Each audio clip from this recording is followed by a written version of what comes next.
Dimanche soir, après le deuxième tour des élections régionales, on regardera encore et toujours un chiffre, celui du Front National.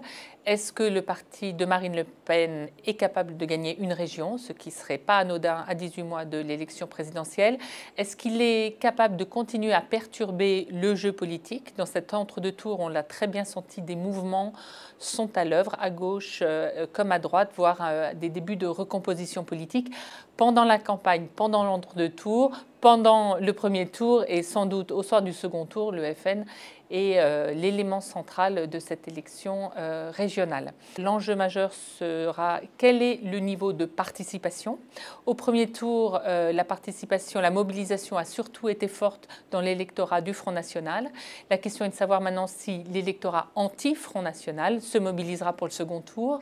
Jusqu'à présent, on a un Front National qui évolue, qui progresse d'élection en élection, mais qui a toujours buté au seuil de la victoire sur une chose, le rejet.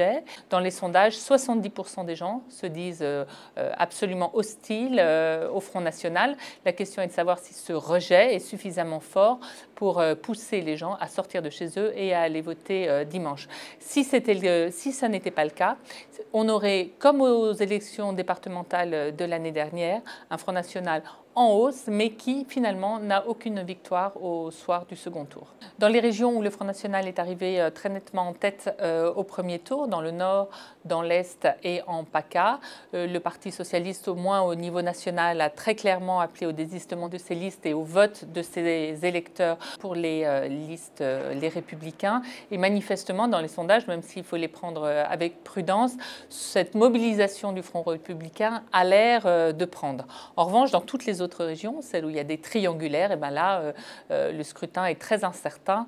Tout est absolument ouvert. Est-ce que le Parti socialiste va tirer profit de ces triangulaires?